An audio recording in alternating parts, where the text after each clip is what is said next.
Claudia, I'm just going to test my other video. I'll be right back.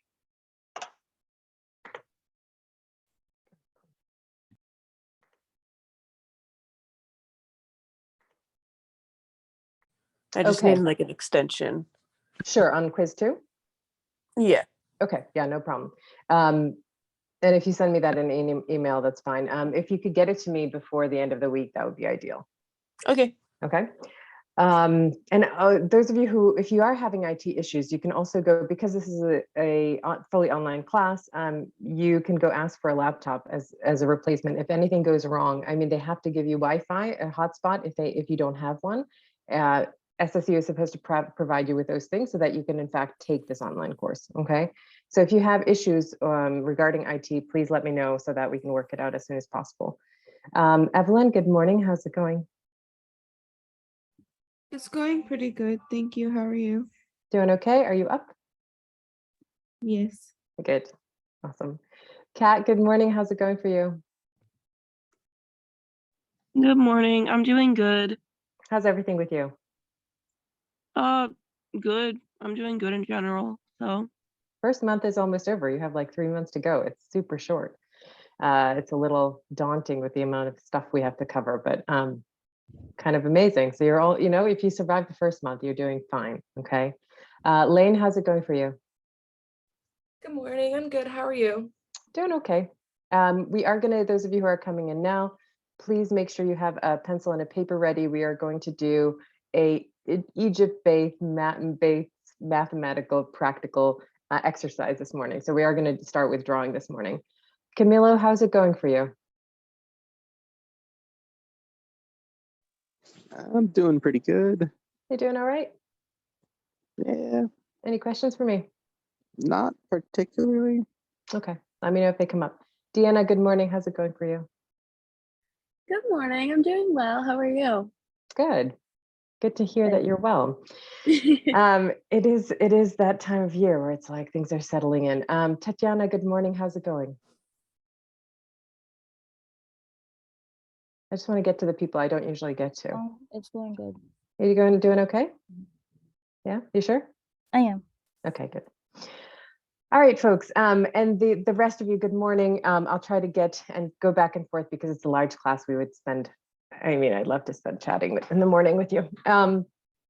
So today, if you haven't taken quiz 2, please get off the call, go get quiz 2 done and jump back in, right? That quiz has to be in before we have our discussion today. But before we even do that, we're going to talk about how the Egyptians knew the body so well and knew how to draw proportions and scale really, really well for 3,000 years. And how come we don't have that same intelligence as they did?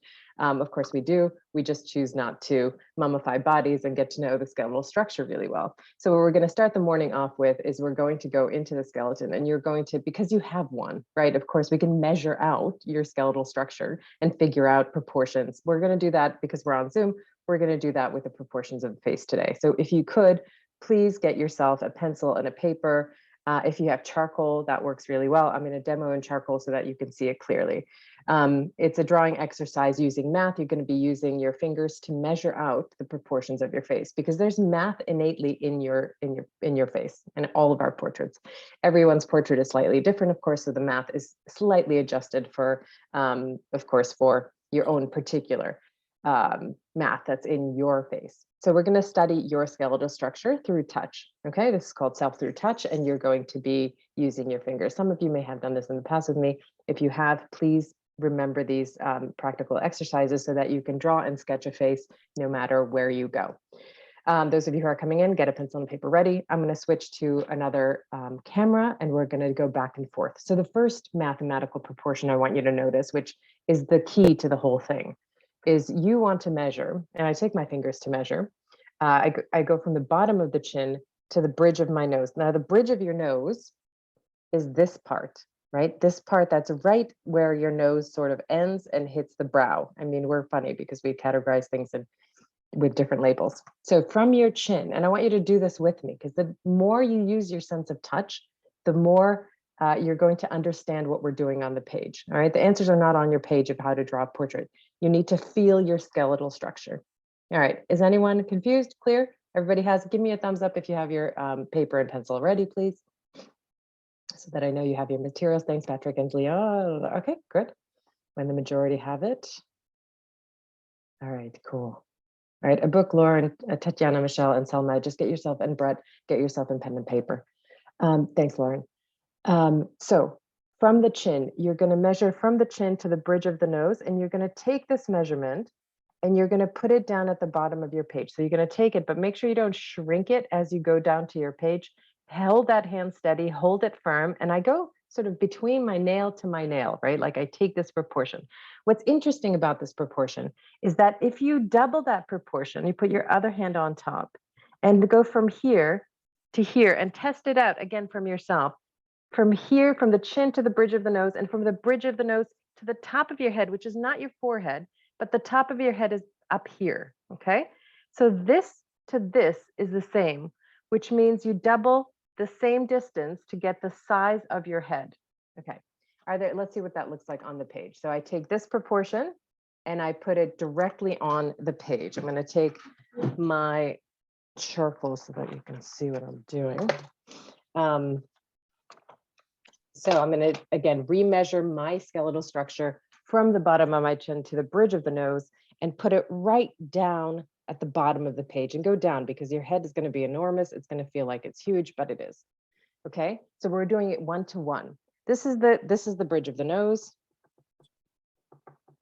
And you take that mathematical proportion, it's very scientific. You go from here to here and you double it. All right, and that's your head. This whole huge thing is your head. Okay, sometimes it can go off the page and that's okay, but do it based on your size. Okay, so it's this, and this is a key proportion, so please get this one correctly. Don't shrink your fingers when you go down from your chin to the bridge of the nose. Take it, freeze it, put it down on the page. Any questions? And ask me along the way because we're going to move relatively fast. All right, the next proportion that you're going to be doing, we need to figure out where the features are. Now notice that on that line and on the bridge of your nose is actually where your eyes sit, right? If I put the bridge of my nose here, my eyes are right in the middle of that. So on that dotted line, your eyes when you're drawing are halfway through your head. I know that's weird. We often, because we communicate through this part of our face. We forget about the brain. We don't usually draw that, right? So this is where we focus and this is what we draw. And oftentimes our eyes are way up on our forehead, not in proportion, okay? So you have the next measurement that you're going to do is you're going to take from the bridge of your nose to the bottom of your nose, okay? And you'll notice that you have 3 noses in your face. You have this size. If I close my mouth and stop talking, this measurement is also similar to that of the nose. Sometimes it's a little bigger, a little smaller, right? So this size, the size of the nose, from the bottom of the nose to the bridge, and this are equal, right? Which means that the nose is halfway down the bottom of the face. And if you take that size of the measurement of the nose, which is amazing, it goes to the hairline generally, okay? So those 3 sections you're going to mark off next. So I'm going to go from the bridge of the nose to the bottom of the nose, bridge of the nose, bottom of the nose, take that measurement, right? Put a dot.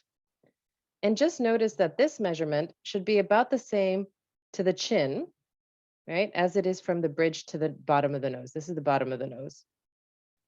All right. And then you take that same measurement and you bring it up for your hairline. Everybody with me? So actually what you've done is you've bisected the paper. Those of you who are science oriented, you have doubled this right? You half and half, and then you've halved that. The half is the bottom of the nose to the chin, and you half this where your hairline is, and this part is going to be left for your brain, which we often don't draw. Any questions? Ask as I go.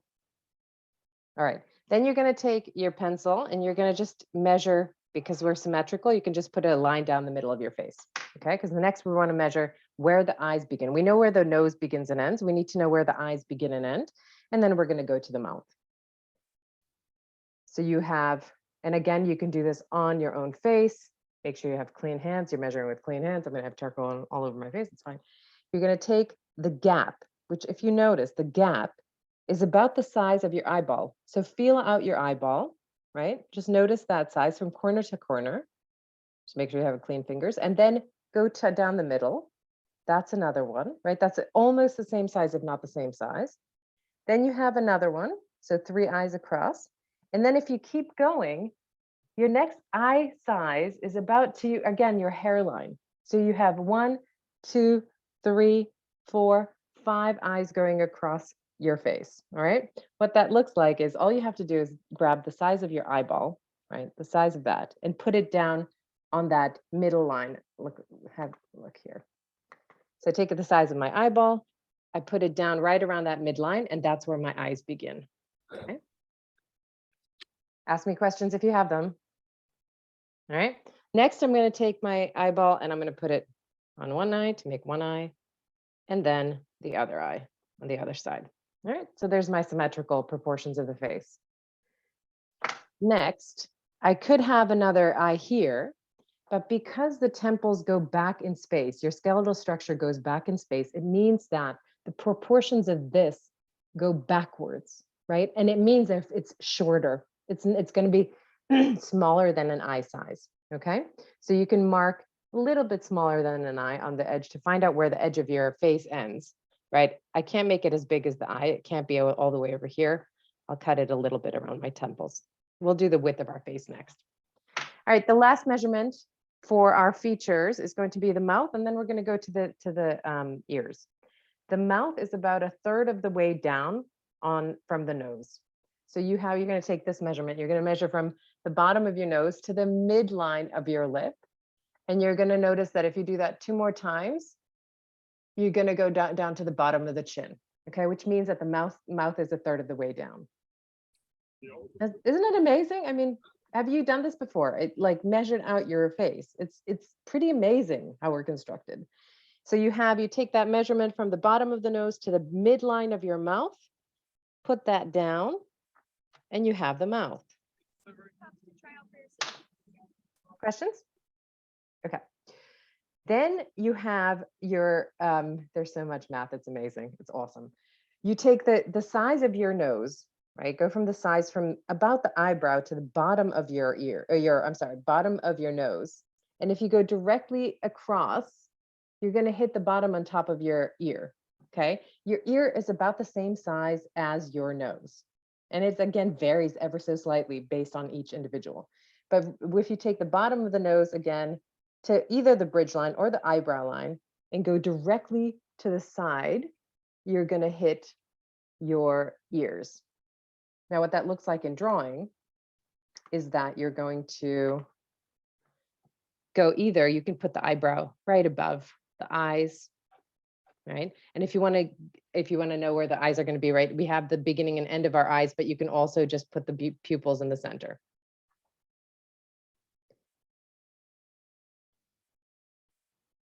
Okay, so there are my eyes. Eyebrows are above that. And if I take the measurement directly to the side and bottom of my nose, I have one ear shaped like a little bit of a C, and then top of the ear, bottom of the ear, and you connect the dot with sort of the C.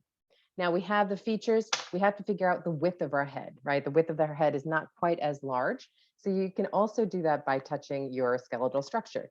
The first quadrant is up here, right? That's the first fourth is up here, the hairline, and that is the widest part of your head. Your head is like an upside down egg. It's wider at the top, pointier at the bottom of the chin. So you take that width, you go around your head. It's the max that your fingers will possibly do, right? It's really wide up there. And you can put that down using that midline as a symmetrical point. So you take that measurement again and you can go over this video over and over again if you're getting a bit lost, right? The width is here for that widest part, that brain part, in that first quadrant that we have for the hairline. Around the forehead, which is right here in the next quadrant, you're going to be feeling your temples. All right, so you're going from your temples and again, using that midline to reach symmetrically around, okay? So go around your temples here to get the width. You have the width here. You take that and you put it down on your page. The next part is going to be your cheekbones, which is going to be slightly wider. It's in the next quadrant next to the nose, right? Next underneath the eyes. So you're going to do the cheekbones next. And finally, the last one is going to be the jaw. Okay, you're going to put those marks down, and then you simply connect the dots to get the width of your skeletal structure. So you go from the top, you go to the temples, you go to the cheekbones, and you go down to the chin.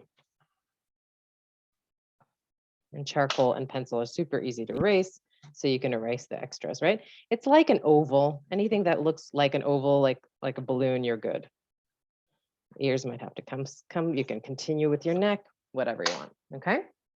But the last thing we have to do is, oh, wait, there's one more math. If you take a straight pencil and go from the inside of your pupil and go straight down, you're going to hit the corner of your mouth.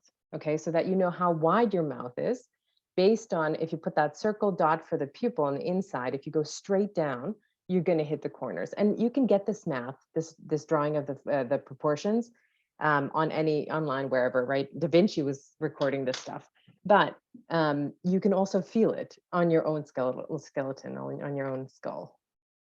All right, so you have this. This goes from the pupil down, and this is the edge of my mouth. Same thing over here. This is the edge of the mouth. All right. Now we're going to look at the face in profile because we have to know how that face hits. Right? That profile is forehead goes out, then it goes in for the eye sockets, then it comes out for the nose, nose cuts in, then it comes upper lip, lower lip, and the chin. All right, so that's how your profile is shaped. The reason that's important is because every part that hits with light from sunlight, the forehead, top of the nose, lower lip, the chin, all get hit with light, and it means that it'll be lighter on the picture. Any time that it goes in, your skeleton goes in, you can feel it, your eye sockets, underneath your nose, upper lip cuts in, underneath the lower lip, there's a little bit of a divot, and of course the whole face protrudes out. So that's where the shade is going to be. All right, so now we're looking at how sunlight affects your drawing, because on a flat piece of paper, you can only work with shade, okay? This is easy with charcoal. You take and shade over the whole thing. With a pencil, just give it an even tone. All right, you're gonna lose some of your markings, but that's fine, all right? So you can blend it to a nice shade, because now we're going to feel your skeletal structure for what pokes out, which is going to get highlighted.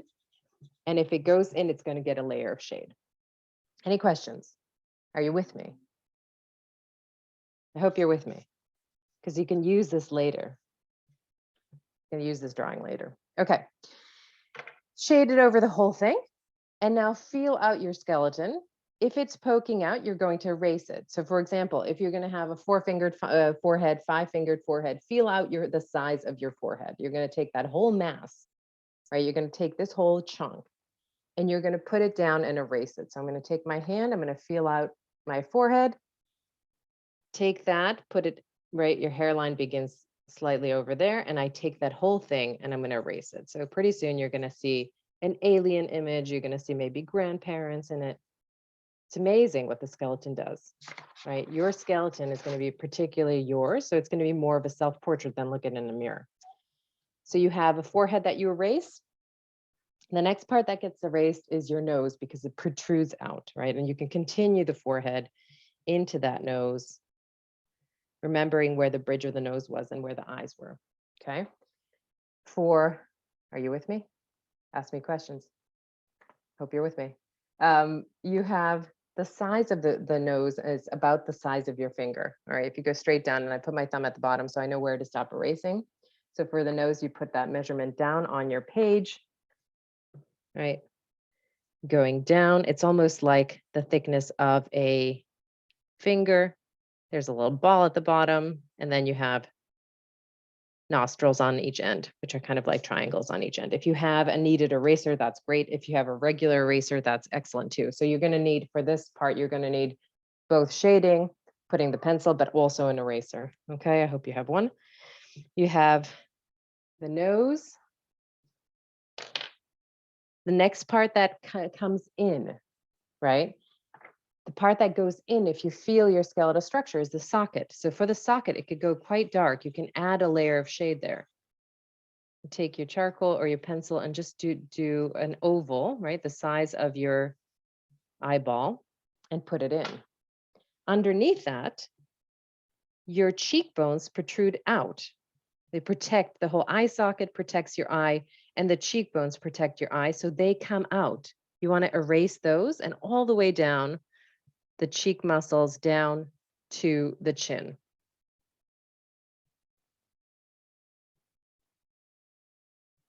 Okay. If you want, because the whole face protrudes out, you can of course add a layer of shadow underneath the chin.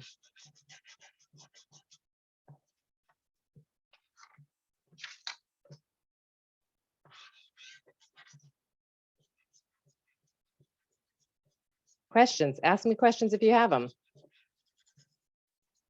Are you feeling out the math? Can you feel it in your own features? I hope you are. Okay, so erasing the parts that are kind of poking out. The darkest part of your face is, of course, your hair, right? And that includes eyebrows, eyelashes, all of that. So you want to take in the top quadrant where your hairline is, you can start putting in your hair, right? In whatever way you style it. It can be curly, it can be coming out from the bottom over here, right? Over here as well.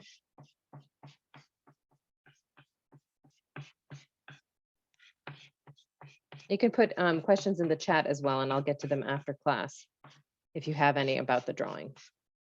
The next part you have is your eyebrows, which are also going to be quite dark, right? Right on top of that eye socket. Be a line, that's fine. Okay, it still looks like a pirate, so we'll keep on drawing. The next part that protrudes out, right, is your nose, which means, so we have shadow underneath in this section, you have shadow underneath the nose and also on the upper lip, because the upper lip, usually if you look around people, you'll notice that their upper lip is much darker. So for the nose, it needs to protrude, which means I need a layer of shade underneath the nose. We'll talk about the nose in a second. And then that midline of the lip needs to be darkest. I know exactly where it's going to be at. Let me just double check the proportions. Right, so you can do this, you can just move the particles around and they'll just erase, right? So there's no mistakes in sort of creating art. It's super flexible. The only thing that's not flexible is our brain. So you have that ball, you have the nostrils. To draw the nose, you really just draw kind of curves for the nostrils around that ball, right? You have that, you can maybe put in a little edge of the nose and the nose already is there.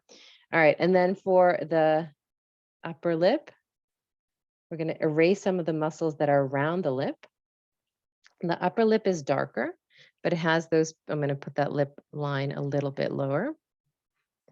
Upper lip has peaks and valleys, like we all draw lips, you know how to do that. And then the lower lip gets erased. All right, so even though I just have 3 shades and maybe my nose is a bit close to my lip, so I can go ahead and sort of erase that. I can play around with it. Also on the upper lip, you have this really high peak section at the very, very tip, which catches light at the very, very tip of the upper lip, like right here, which means that you can go sort of outlining your upper lip with your eraser.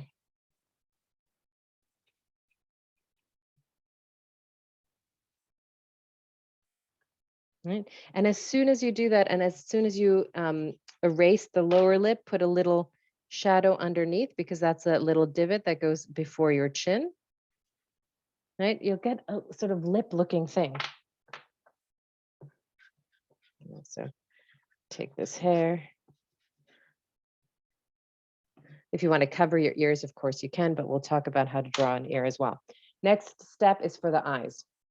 The darkest part and the part that draws us in a portrait are going to be the pupils, right? You want to make them really, really dark.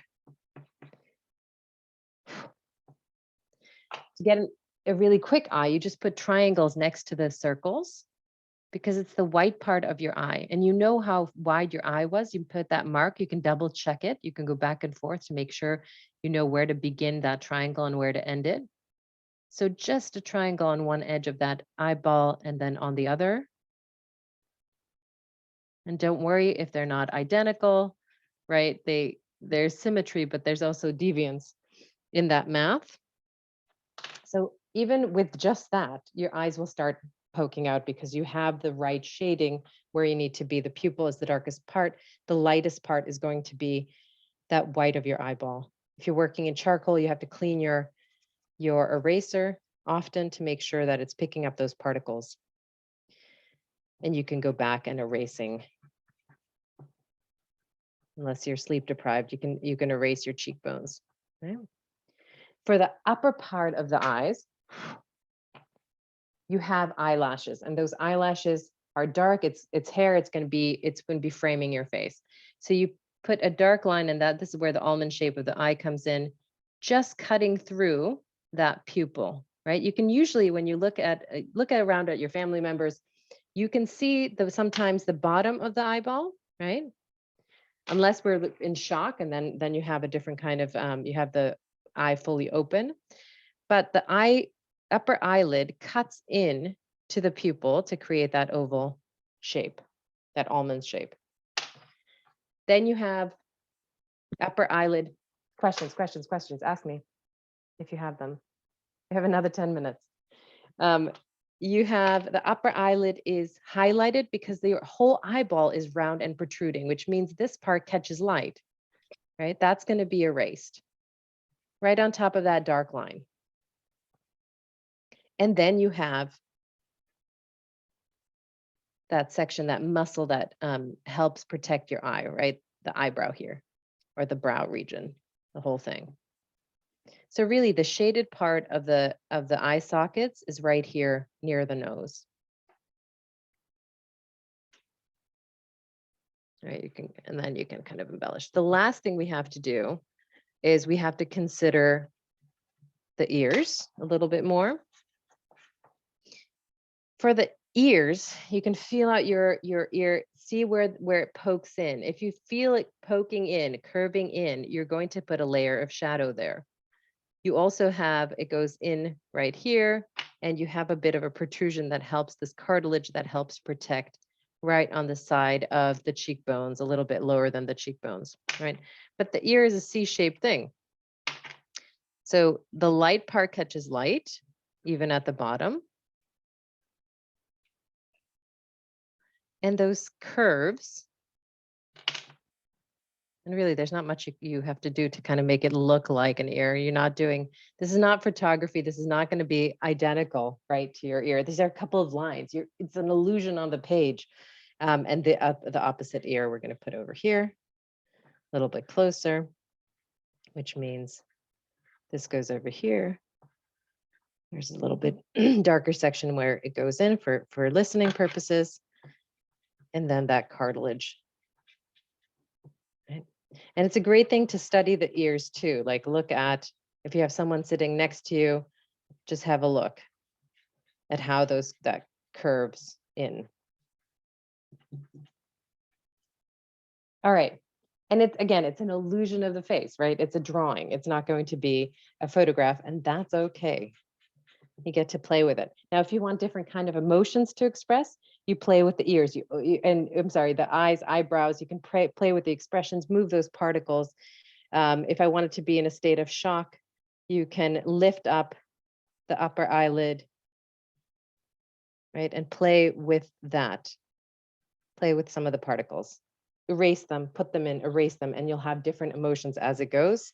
You can also come in, you can do all kinds of things. Any questions, any thoughts? Anyone done this before, right? The math in a face. It's extraordinary. It really is extraordinary. And this is what you have in terms of the Egyptian culture, studying the proportions of the body, really looking at anatomy to figure out how to do measurements, how to do it correctly, how to do it symmetrically, right? It's an illusion. There's no, the pharaohs were not symmetrical, as far as we know. Okay, questions, thoughts, ideas before we go to the slides? Can we see anyone's example? Be brave. Show us your portrait from the exercise. And again, if you want to do this on your own time, you have the video to go back to and listen to the recording. Lauren, how did it go for you? And you can, if you were just watching, that's fine too. Just let me know.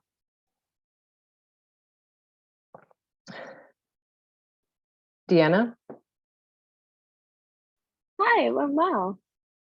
was it interesting, or did you know that you have this much math? Like there's 3 noses, 5 eyes. Oh, yeah, I've never done this before. I did not know that. So I thought it was really cool. I've never drawn a face like with these measurements. So yeah, I'm really enjoying it. And I'm adding darker and lighter. I think I went too light on the face originally, so I kind of had to go back and add. No, that's awesome. So I think you can play this and you can measure it, like if you get junk mail and have people on it, right? If you get any of the advertisements or whatever, play with that, draw, actually see and measure and feel out and notice that the eyes are halfway in the head. They're not higher, right? Like actually test it out, test out this method for yourself, just to make sure that whenever you draw a face again, you'll have it absolutely in proportion, okay? And those of you who are not so keen on the readings and doing the academic part of things, I can always accept your drawings in exchange for, say, a quiz or something. Okay, so those of you who are more creative and would like to practice this on your own, certainly I will encourage you to do so. Anyone else want to share their results? Emma, Ensley, Camilo, Joey? All right. We'll go back to it, but we have to get to our slides today. So we're going to do our slides as usual. Hopefully the quiz is, you're all set with that. We're going to answer those questions, of course, today, and then we're going to have a couple of questions based on the slides and comparing them, just like you have done in the chat. All right. But again, if you have some ideas that come up for you while we're doing the slides, it's much more interesting when you have your comments and your associations based on the visuals that you're seeing. Let's go. So we have the new kingdom, which is how Egypt is going to expand to its farthest length in this new kingdom. It was very prosperous at the time. You had some invasion and some Hyksos coming from the north, coming with bringing horseback and horses, which become important in iconography and the visual imagery. And then the new kingdom begins with Egyptians driving out the Hyksos using new battle technologies, and including war chariots and compound bows, using the horseback in terms of cavalry in battles. And this really is the most successful Egypt is going to get. It's again, of course, surrounded around the key part is the Nile, right, to be able to feed and resources for the people, but it did go and expand into Arabia, into the Middle East, and halfway into Libya, and certainly down into bordering the Kush kingdoms. Let's have a look. And the ruler of the time was Hatshepsut. So she had the longest standing rule. Interestingly, she built this whole reign around herself. So queens and queen is not a word that is in Egyptian culture, but queens were certainly important in Egyptian culture. The queen mothers and queen wives the mother particularly would often reign for the pharaoh. If they were too young or for whatever reason, it would be fallen on the resources of the queen to rule. And there were some really strong female rulers in Egyptian culture throughout the times, but particularly Hatshepsut created a whole mythology and a whole story about her reign and how it was her right to rule. And she did rule for 20 years quite successfully, with her co-ruler then wanting to wipe out her history. But she created so much art and so much architecture that in fact she immortalized herself through these processes. So one of the temples that she created was this particular temple, mortuary temple, that would house the sculpture of a god from Thebes. They would transfer him, bring him to the temple. And this was a temple where he would rest overnight. There was a whole ritual and procession around one of the gods being transferred into this particular temple. And then it went back the god would pass through the temple again and back into the other side of the Nile. Now, this whole procession, understand, sculptures were the embodiments of God. Okay, so sculptures were not seen as three-dimensional objects that represented something. They believed that they housed the soul of either the pharaoh or a god. Okay, so they were much more than what we think about when we think about sculpture. And of course, this particular architecture is completely different from previous temples we have seen, certainly from the pyramids. So this architectural, she started so many temples throughout the kingdom that her name really spread, and she ruled for one of the longest lasting rules of her time, which was 20 years. And it was when she expanded the country. So of course she had this really phenomenal rule, but she definitely spread her message through architectural programs and through creating images, mass producing images of herself. How is this architecture different from maybe the architecture that you have associated with Egypt? Tatiana, give me something. What do you see as different from previous rulers' campaigns? What is this architecture about? How is it done? Or Emma, or anyone, jump on. Ensley, go for it. It's built more like a temple more than anything. What does that mean? Like when most religious, well, compared to the last architecture we had, most of them didn't really call back to like huge places of like worship. Most of them were like metaphorically pointed towards the gods or whatever, but nothing like so direct, I guess. There is something about being really having a space for this procession, right? This is a huge, I mean, the whole space is for a public kind of appearance, in a way, like a public promenade of the god and praying to the gods. I mean, the whole thing is for that, right? But how is this done? Have a look, because it's flanked by these incredible natural cave around it, or the natural landform that's around it.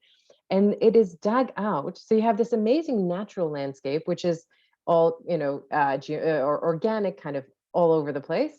And then you have the rigidity of and pattern of this really mathematical proportioned space that is symmetrical that you walk into. I mean, look at the entranceway, right? Flanked by the mathematics of that.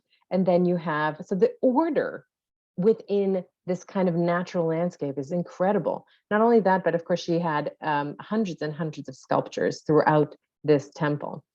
Some of the sculptures you can see here, right? And she also had hundreds of sculptures. This is an Osiris column. So Osiris was the main, one of the pantheons of gods that Egyptians prayed to.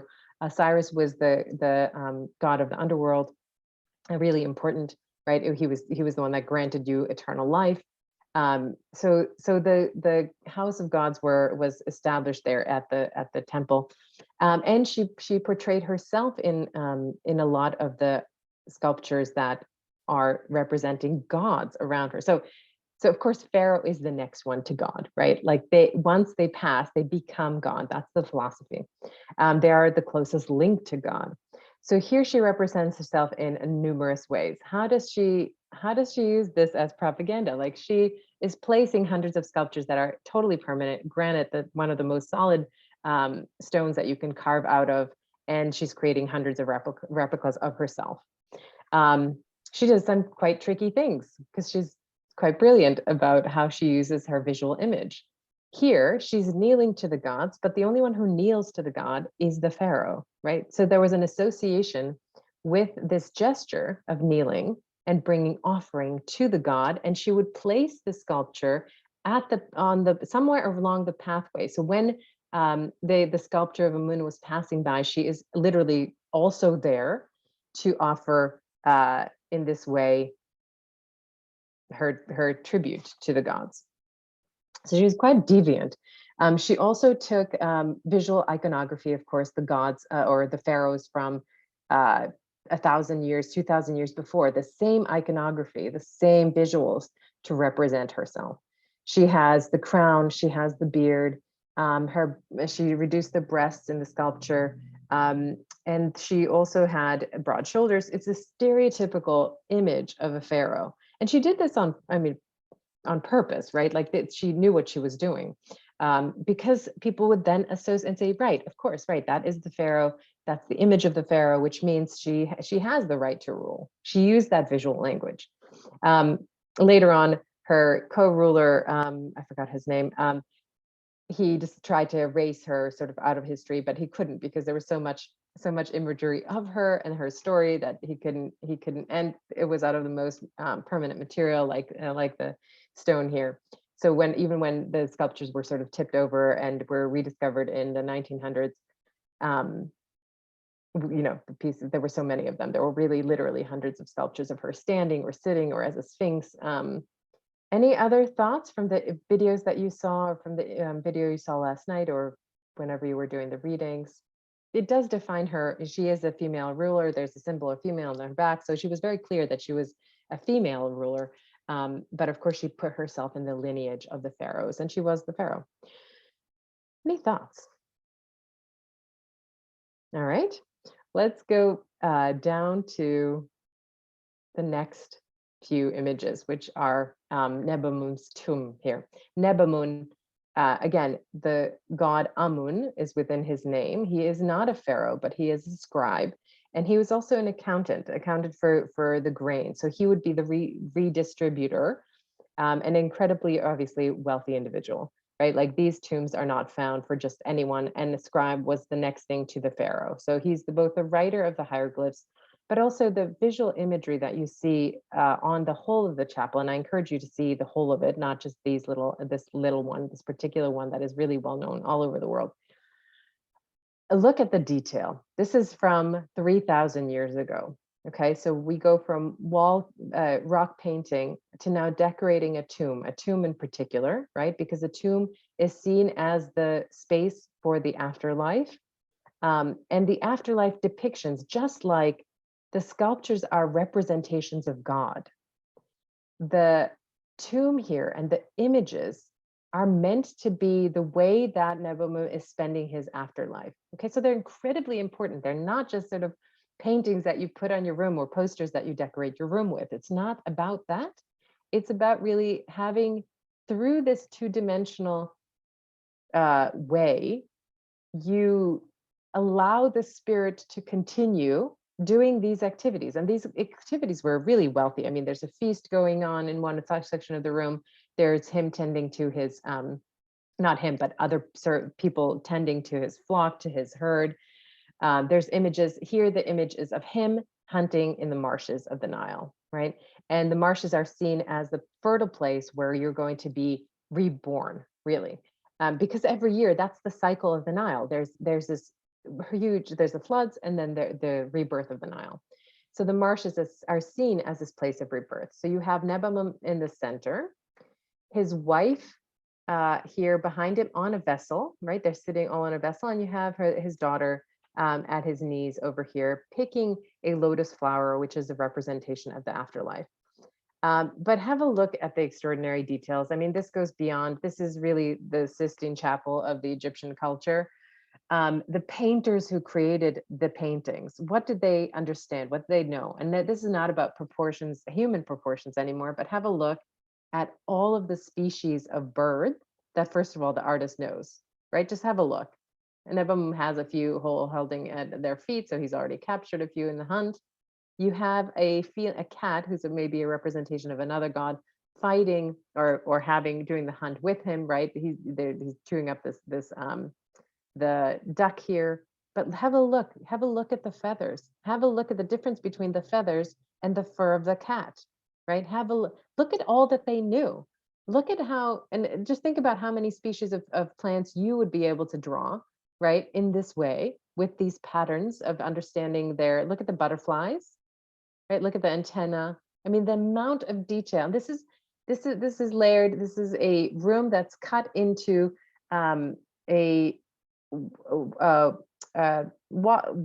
rock, right? That's where the tomb is going to be. Then it's plastered. The layer of plaster goes on, and then you have to paint directly into the plaster. So this is not you have to be super precise. Of course, you're in Egyptian culture and drawing and painting. Of course, you're precise. You know the math, you know the drawing. It's etched into the wall ahead of time, and then you do the painting. But the look at the claws of this little bird, right? Look at the understanding of how a bird sort of sits on a branch or something. Look at how they understood that, the way to draw that. Look at these over here. It's extraordinary. And then if you look closely at the Nile, the part that's sort of chiseled out, and shame this has been excavated from the tomb. I mean, this was not meant for human eyes. Clearly, it was just meant for Nebamum and to enjoy in his afterlife forever, right? And of course, during excavations, look how beaten this thing is and broken. And the whole thing has been sort of ravaged into pieces and sort of sold off, or not sold off, but our archaeologists sort of put them in various museums throughout collections. But shame on it's being reconstructed, and it has been sort of trying to be as preserved as possible. But of course, the butchery that happened when it was being excavated is just horrific. And the fact that, of course, then now Nebamum doesn't have an afterlife. Now it's for other people, which wasn't the case, right? That was not the point. The point was Nebamum enjoying his life forever, or the spiritual afterlife. Have a look at the Nile. Again, every fish that is represented in the Nile and the pattern of the scales, right? It's extraordinary. Have a look again. And this, of course, the story, the hieroglyphs identifying who he is, what he's doing, and all that. They had all the colors. So you have, usually on wall paintings, you have the earth tones. But Egypt did enjoy knowing how to mix blues, a hue of blues, and greens, which added to the spectrum of colors that you see here. It's unbelievable, right? This is a 5,000-year-old painting. I urge all of you to draw at least one of those birds, right? To get to know a bird of how, or any other symbol that you like, a butterfly, but do it to that level of detail. It's extraordinary. Any thoughts on this one? And it's classical. I mean, it's the proportions of the scales of Nebamum are exactly as people and figures had been represented for the last 3,000 years, 1,500 years before this.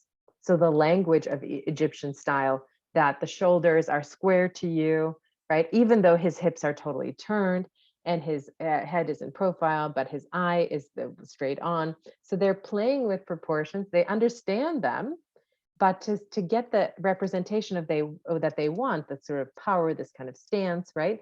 They do this prescribed way of drawing, which is, again, the width of the shoulders are, you wouldn't do that if you're standing in this way going on the boat. Your shoulders would be turned towards that boat in the same way, so they would be much shorter.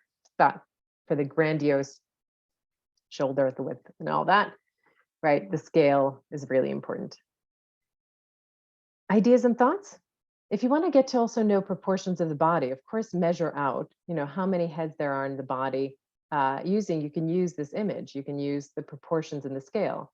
You have two heads. One goes to the chest. The next head size goes to the size of the head. This is what I'm talking about here. Goes to the chest next, then goes to the navel, then goes to the groin, and so on and so forth down the legs.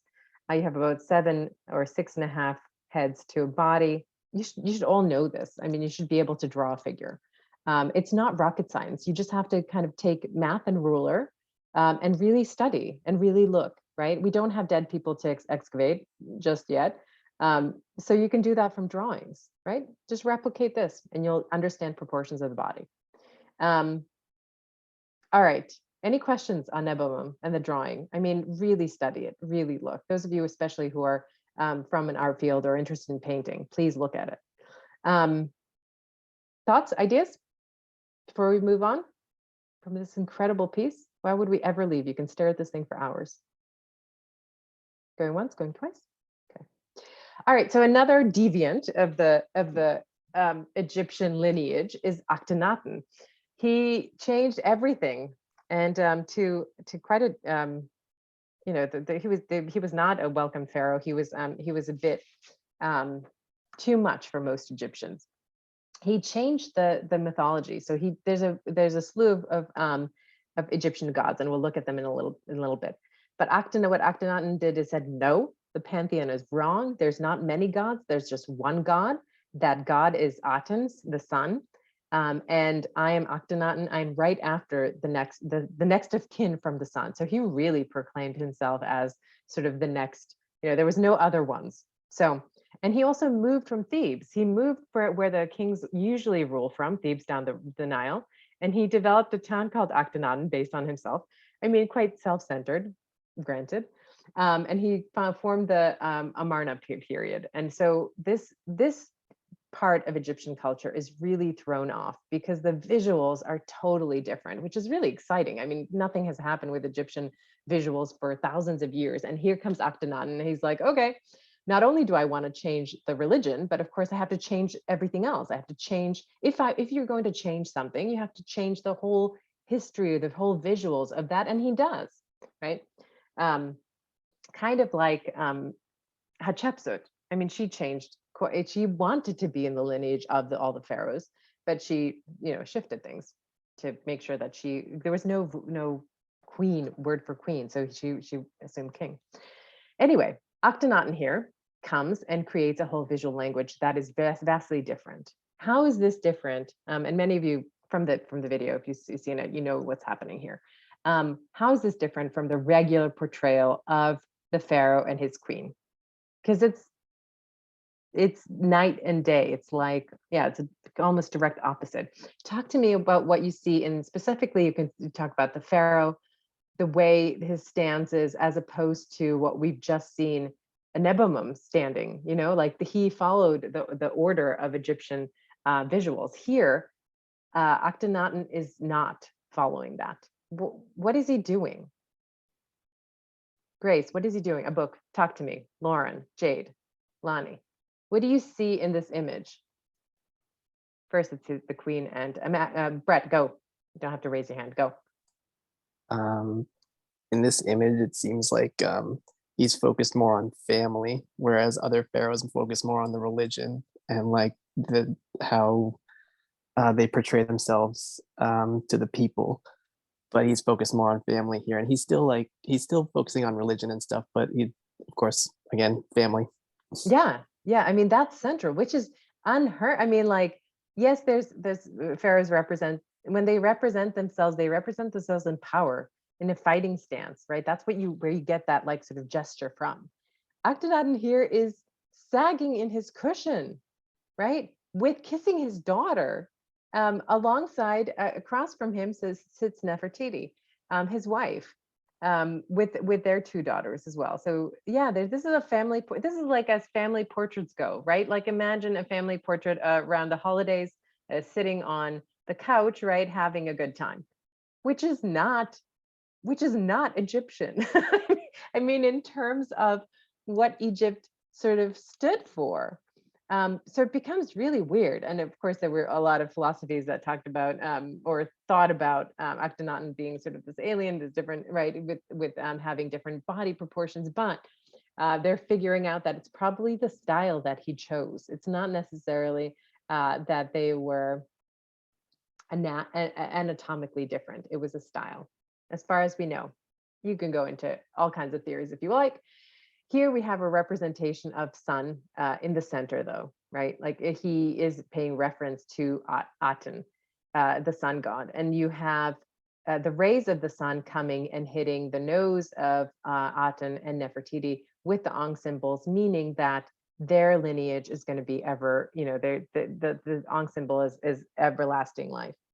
And they're the ones that get it directly from Aten, right?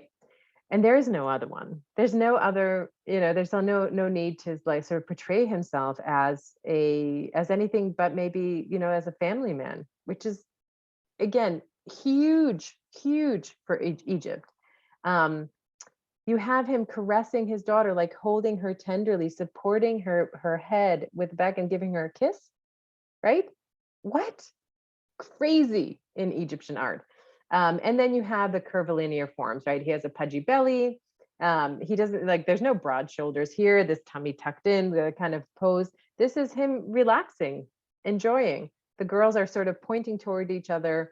One of the girls is playing with her mom's earrings. I mean, Yeah, this is like a self-portrait, right? That you would take now with kids chaos all over, climbing all over you. Extraordinary difference. Now, Nefertiti, of course, was heralded as the most, we have a bust of her in Berlin, just sort of beautiful, and also powerful, right? They sort of co-ruled. I mean, here Akhenaten also is presenting that his wife is a co-ruler, or the one that's getting the forever symbol from Aten as well. So there's this balance of power, but he also got it from his mother, who was Queen Tiye before Akhenaten claimed power. And the queen here is the bust of her is really what's extraordinary, because you have not only the sculpture of the queen mother, who becomes a very important person. She is married to the pharaoh, but when the pharaoh dies, Akhenaten's father, she's denounced as she's her title of queen is taken away. And anyway, Aten brings it back because she's such an important person in his life, that he brings the title of Queen Mother back and creates this amazing sculpture. It would have originally had these blue lapis lazuli headpiece that would cover this hair and make it really glimmer in gold. Now she wears also the sun-shaped disc, flanked by bulls and a couple of feathers. The ostrich feathers are also everlasting life. The power of the bull we know from African history, and the symbol of the sun. So she has this huge headdress. But when you look at the bust of not only Nefertiti, but here Queen Tiye, it's really extraordinary because you have the trace of the painting, right? Which changes everything. The beauty changes. You have the color of the skin. You have the color of that makes her alive, right? It's the next thing from having immortality in terms of Egyptian culture, because that sculpture represents the spirit that is going to continue flowing because it has a home, right? Like the mummies are there because for the ka to be able to, for the spirit to be able to be in that body forever. So that's why this kind of continuance in Egyptian culture is so important, because they really were thinking long term. I mean, this is not a sculpture that you would go and destroy. It wouldn't make sense. So you have, I mean, this, of course, a couple of elements that are missing. You had the who do you have at the top, the kind of the snake thing, the representation of that, and then you have this amazing, so it would have been glowing in its day. There's a couple of the beads that were used in the back of the head. I encourage you to watch the video, but we'll have to do that we'll see if we have time today. And then this is Nefertiti. This is her bust from 1340. Again, we'll watch a little bit of the video. This is not this probably was a study. It was not a finished product, but thankfully we have this left over and it wasn't put somewhere and then destroyed or taken. It was taken by Berlin, let's be clear. But you have this, again, this trace of not only the sculpture, but also the painting, which all of the ancient sculptures would have had a layer of paint, which we have lost due to time, right? But the representation here, it's not the finished bust, finished product. It must have been a replica that Tutmos, we know that he was found in the studio of Tutmos. That's why it's called Tutmos's bust of Nefertiti. But the beads that she would have been wearing would have been real inlaid, and same thing with the crown. The proportions, the symmetry, her smile. I mean, there's the cheekbones that kind of carve around. You have the shadow underneath that's painted in. I mean, the love and care that was taken to produce this object is extraordinary. Like you can feel Tutmos's love for Nefertiti, who was heralded as this beauty of her time. But again, to have a trace of both the mother and the wife and how important they were, of course, to the pharaoh, and how powerful they were in their own right, is something that can't be underestimated. Anyone seen the sculpture before? In a book or in art history, or has anyone been to Berlin and seen the actual sculpture? Not in person, but I've seen it like in textbooks. Yeah. We also have the eyes would have been inlaid with some precious metal or precious stone. These are sort of still with wax or something that's just covering the insides of her eye, but just I mean, it's again over 3,000 years old. It's it's breathtaking. It's amazing. But do understand that all of the Greek sculptures and all of the ancient sculptures would have had this amount of detail on them, because it wouldn't make sense to leave them bare. You wouldn't do that. You would have a layer that mimicked life as close to possible, right? On the mummies, you have a painting. You have a wooden, some of the best and oldest portraits are on mummy paintings. And it's like that person is completely represented with these gorgeous, incredible colors. All right, and we go to the son now of Akhenaten, who we think is Akhenaten's son, Tutankhamun, who got the rule and reign of Pharaoh quite early.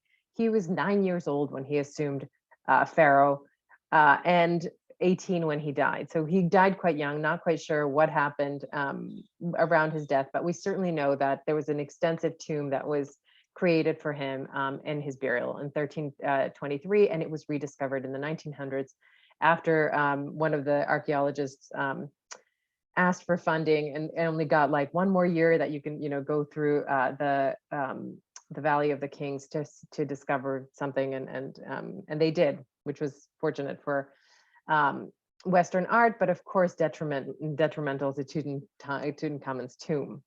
So you go through the map of how you get to the treasury and to the burial chamber. You have to go through a variety or through a series of course, doorways. So the entrance was, they found the stairway first, and then got the person who was sponsoring the archaeological dig to come down and actually come and dig out the rest of the tomb.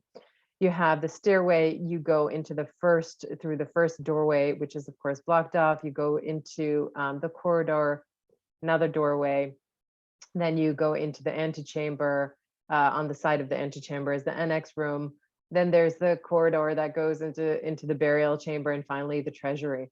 And because of course Tutankhamun died young and obviously was well thought of, the treasures that were buried with him to go with him into the afterlife, perhaps because he was young, who knows, were extraordinary. I mean, the most precious things, his coffin, there were 3 coffins that were all together. The innermost one was solid gold. So of course, for archaeological purposes and for the museum, that was like a treasure that had never been found before in this kind of state.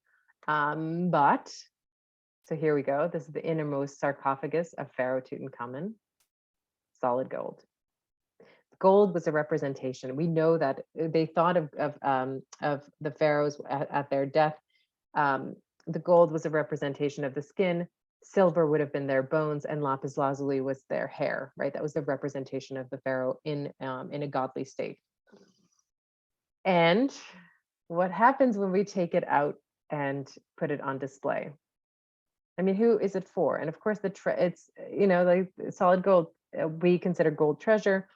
They thought of gold as a way to transport into a heavenly dimension. Does that perspective matter? Like that, does that change our Western idea of what an art is or sculpture is? And for Egyptians, this is their everlasting resting place for the pharaoh. How does that sit with people? Because for me, it doesn't sit well, right? Like it's a grave robbery for all intents and purposes. I think that's a problem. What does everybody else think? I mean, yes, it's an incredible treasure. Just have a look. I mean, the detail is ridiculous. It's exquisite. The carving of that. But again, the carving was not for people. It was not for human eyes. The carving was for the gods. Yeah, look at the textures, look at the inlays, the everlasting Osiris symbols here, right, in the hands of the pharaoh, and then the polish. Have a look, the difference between how this is carved, this particular texture, and then you have the polish of the face, right? And that's because the face and the smoothness of the gold and representation of the face is, and have a look at the ear, right? Those of you who are learning how to do an ear, just have a look. It had pierced ears, if you notice carefully. It's extraordinary. It is an extraordinary, but in the Western sense, we look at it as an extraordinary object that has value in terms of the materials that is done and how it's carved and all that, we put it and make it an object. It was not an object for the pharaoh, for the Egyptians. That's not what the purpose of this vessel is for. The purpose of this vessel is to take the pharaoh into the afterlife. It's literally a container, right, for his body. What do you guys think? I mean, do we have a right? How do you feel about seeing Egyptian art at like the MFA? Does any confrontational issues come up for you? Yeah, go for it. I would say yeah, but it's a whole topic to get under in terms of like, because we have to talk about colonization and the past and the present. Yeah. It's just a whole topic to dive into. Yeah, but I think it's, it's more than time to do it. I mean, this is something. I think, of course, there's conversations in museums around this topic, right? Like, where do we get these objects from? And understand it's also tied to the museum's wealth. I mean, the coffin is definitely worth a buco bucks. So it's tied to and that's again a problem. Here, the death mask of Tutankhamun. So this would have been sitting actually on the mummy, right? So inside the gold coffin, you have on top of the body of the mummy, you would have his death mask. Now, the death mask, there was all kinds of conversations about how stunning it was in proportion, how it was made quickly because the king died in some sort of horrific accident. We don't know how, but he was 18. So they had to come up with not only the sarcophagi that sort of, there were 3 of them, and then the death mask, and they had to do it incredibly fast and incredibly precisely. Initially, it was thought that perhaps this was a mask that was already being done for his mother, Nefertiti. However, they've now disclaimed that and had that it was specifically made for him. Again, the skin of the pharaoh is out of gold. The lapis lazuli is meant to be hair, the blue pieces, and the bones would have been silver, but of course that is not represented here.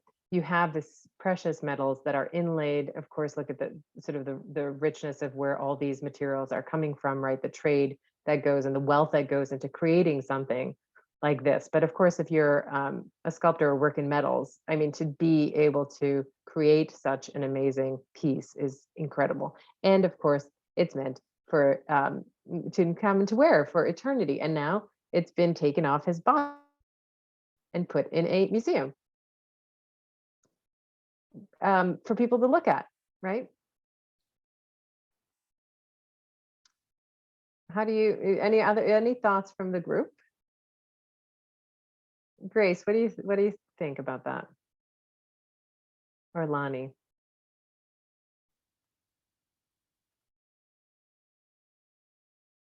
Sorry. That's okay. Hello. Yeah, hi. What do you, so we were talking about this, the death mask of Tutankhamun, right? Yes. That would have been that they pulled off his mummy, and this was on top, right? So this is not only a portrait, is 3-dimensional representation for the pharaoh to go become the god that he is. And we've taken it off and we put it in a museum. What does that do? I mean, if there's some points of this is not what the intention of the mass is for. It was not meant for other people. It was not meant for us to look at or talk Or about. to continue share his legacy, I guess. You mean when we put it in a museum? Yeah. That we know who he was. Yeah. And of course, if that tomb was uncovered, right, he would have been lost to history. And where do you think it belongs?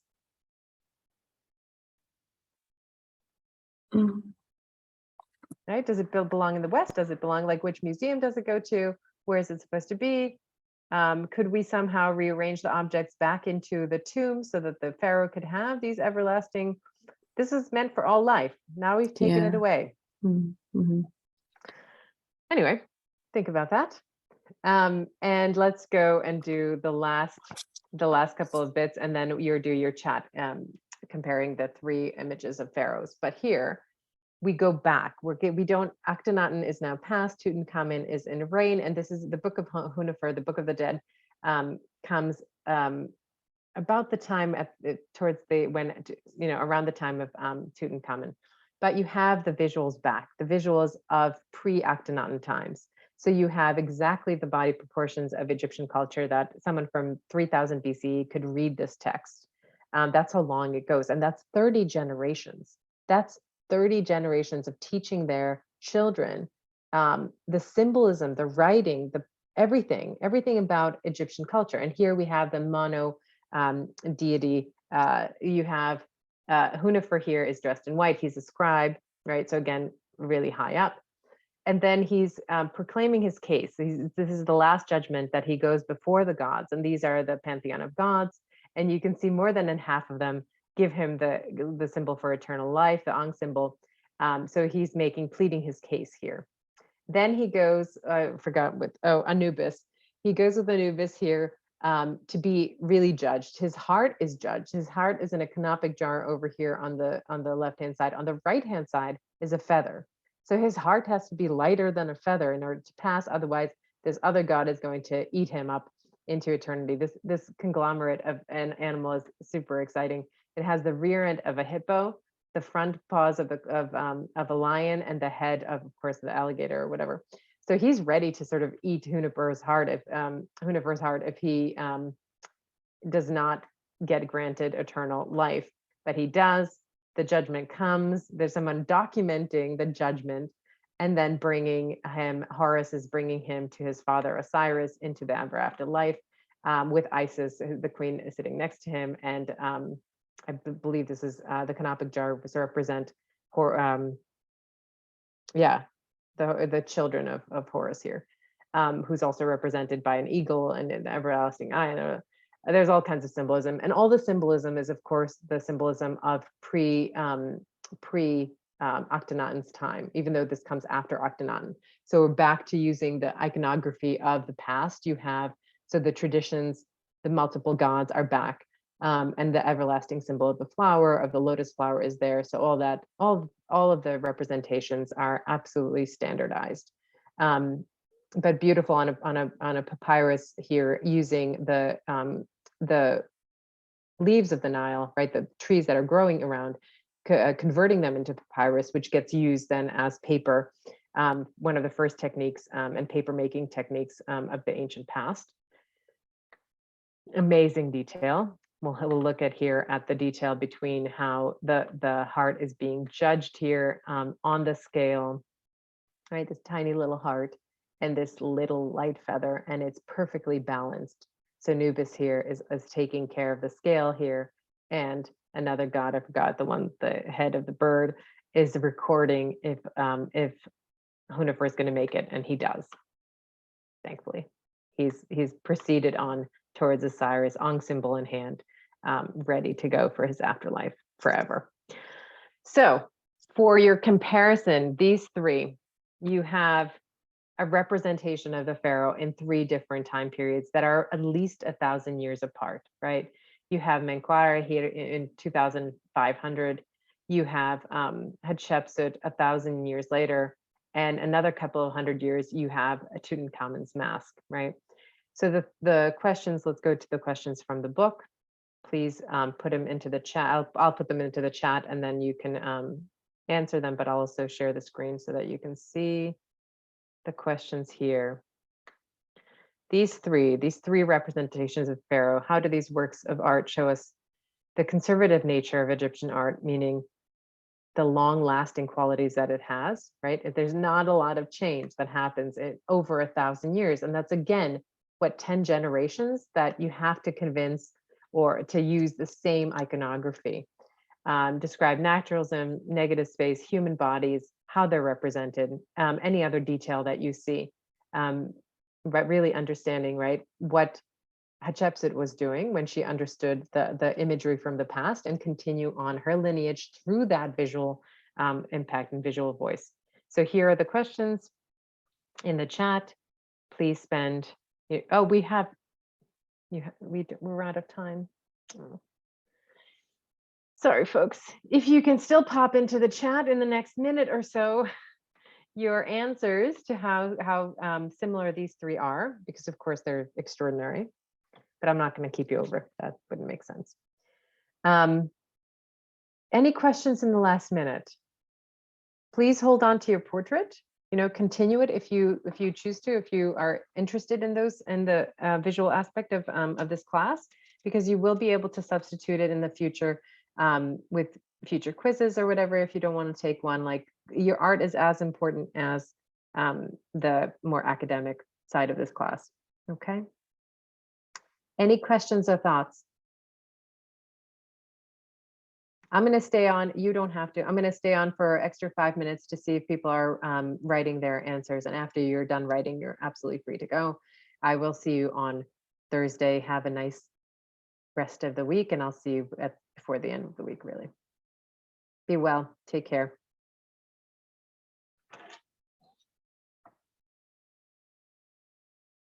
And if you have any questions, please pop on.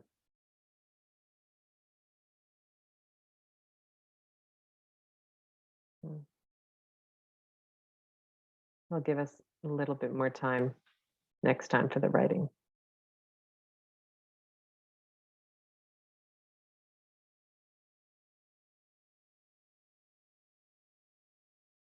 I mean, imagine knowing the same information that your grandparents at 30 great, multiply it 30 times, that they would know what their great, how they wrote, what they dressed like. I mean, that hadn't changed. And like, even just that, right? That the pharaohs were wearing the same clothing or same type of crown. I mean, now, people change with each generation. It's extraordinary.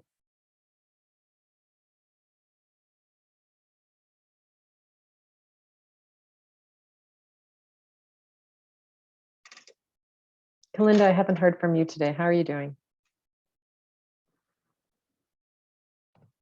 I'm good. My birthday is really soon, so looking forward to that.